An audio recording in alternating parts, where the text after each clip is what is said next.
Hello and welcome back to Today I Learned Climate. I'm your host, Laur Fisher with the MIT Environmental Solutions Initiative. Our 5th season is coming to you this fall with brand new weekly episodes on methane, wildfires, building out clean energy, and a whole lot more. But this episode is coming to you a little early because for climate heads like me, today is a pretty notable anniversary. Okay. Here you go. It's now law. 1 year ago today, on August 16th, 2022, President Joe Biden signed into law the Inflation Reduction Act, or IRA. It was the largest of 3 bills signed over the course of 10 months that together make up the United States' largest investment in addressing climate change, well, ever. Besides the IRA, we're talking about the Infrastructure Investment and Jobs Act, which we'll call the Infrastructure Bill, and the CHIPS and Science Act, which we'll call CHIPS and Science. And while none of these 3 laws is devoted entirely to climate, together they commit the U.S. to investing almost $500 billion in slowing and adapting to climate change. But even for me, and as you can imagine, I'm a climate nerd, these laws have so many different moving parts that it's hard to see the big picture of what they're trying to accomplish. So for our first live show this past April, I found someone to help me sort it all out. My name is Liz Reynolds. I'm a lecturer in MIT's Department of Urban Studies and Planning. And I think most important for this conversation, until last fall, I was Special Assistant to the President for Manufacturing and Economic Development at the National Economic Council at the White House. Dr. Reynolds was advising the White House on manufacturing policy at the time that these bills were being negotiated and passed. So she offered to give us an up-close look at the climate strategy behind all this legislation. And that starts with something called industrial policy. In the simplest terms, industrial policy is the use of tools by the public sector to incent investment by the private sector in particular technologies or industries that we deem as important for the country's national and economic security. When these bills were being negotiated, there were a number of things that policymakers saw as being important for that security. The country desperately needed investment in infrastructure, roads, bridges, airports, ports, water, broadband as well. We've been talking about an infrastructure bill for a long time in this country. We have to rebuild a lot of what has sort of deteriorated over the decades. Another issue on policymakers' minds was becoming more independent from other countries for key resources and technologies. The reality that has been, I think, laid bare by the last few years is the dependency of this country for technologies, products, or critical minerals on other parts of the world.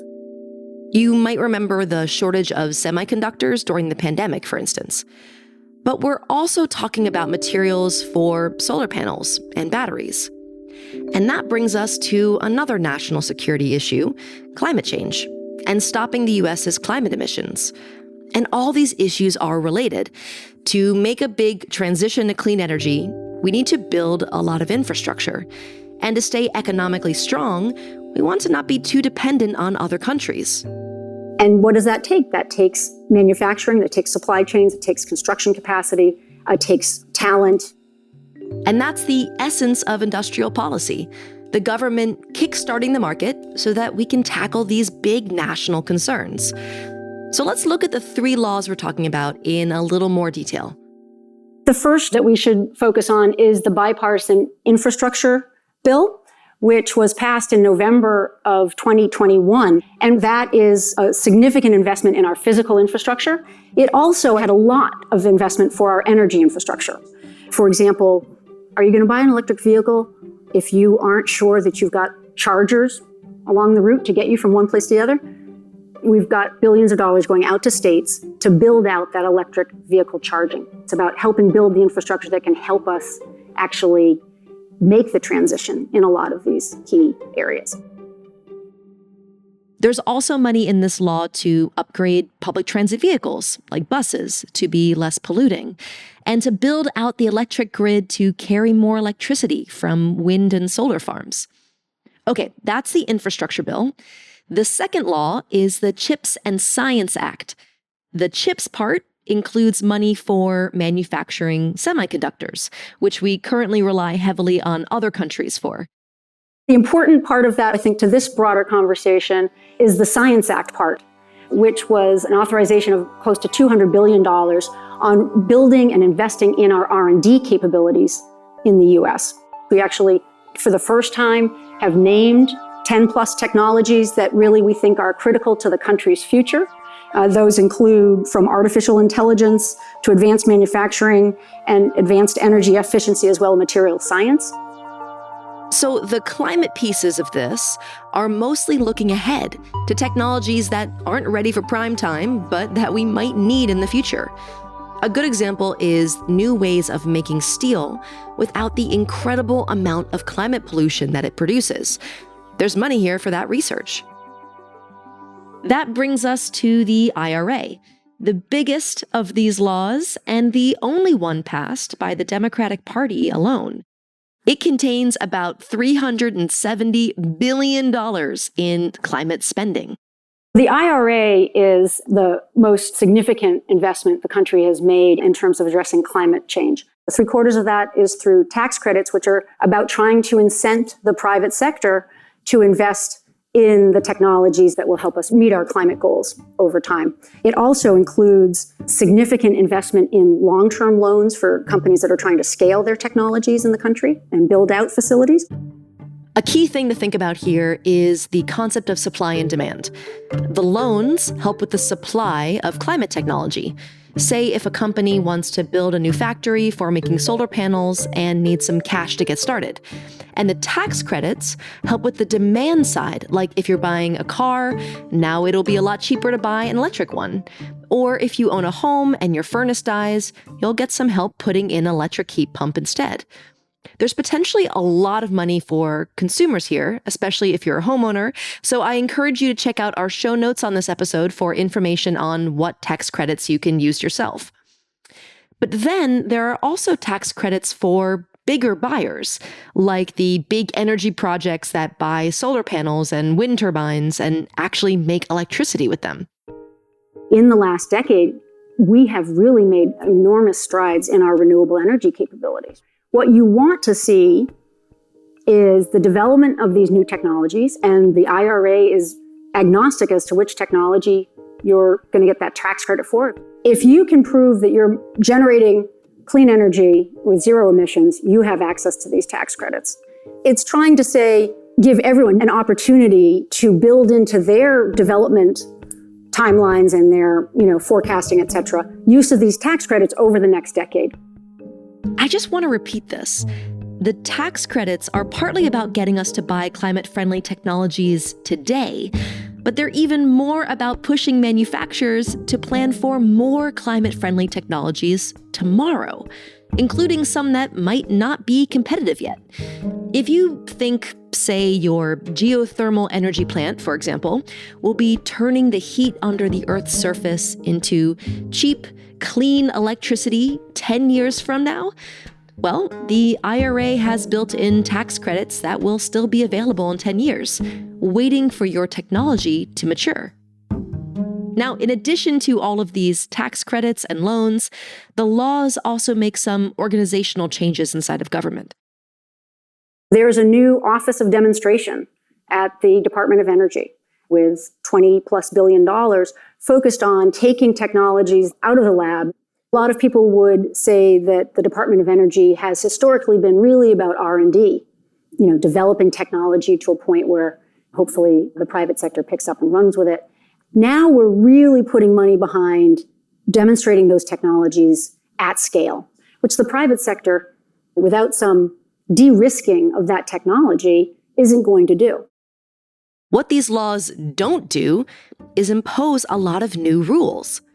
A lot of our past climate efforts have tried to work through regulation. The government saying, for instance, car manufacturers need to make the cars they sell more fuel efficient. This strategy, not so much. It is absolutely the case that these bills are very much leaning into more carrots than sticks, because what we hope to do is invest more in these new technologies, invest in the innovation, invest in the deployment and the adoption. And in that process, we actually reduce their cost and we make them more accessible and hopefully not just in this country, but around the world. Okay, so the last of these laws was passed a year ago today. We released this episode August 2023. So you might be wondering, how's it going? Are these laws having an impact? I think the most important evidence is really in the announcements that have been made by the private sector about investments in the US, whether it's in electric vehicles, batteries, solar, whether it's in manufacturing, advanced manufacturing areas. According to the American Clean Power Association, there have been more investments made in clean energy manufacturing in the year since the Inflation Reduction Act was passed than in the previous 7 years put together. So just take batteries as an example. In Arizona, LG Energy is building a $5.5 billion battery plant. In Georgia, Hyundai is spending about $5 billion. There's $3.5 billion from Redwood Materials in South Carolina and another $3.5 billion from Ford in Michigan. And that's just a sampling. But all of this is just one piece of this climate strategy.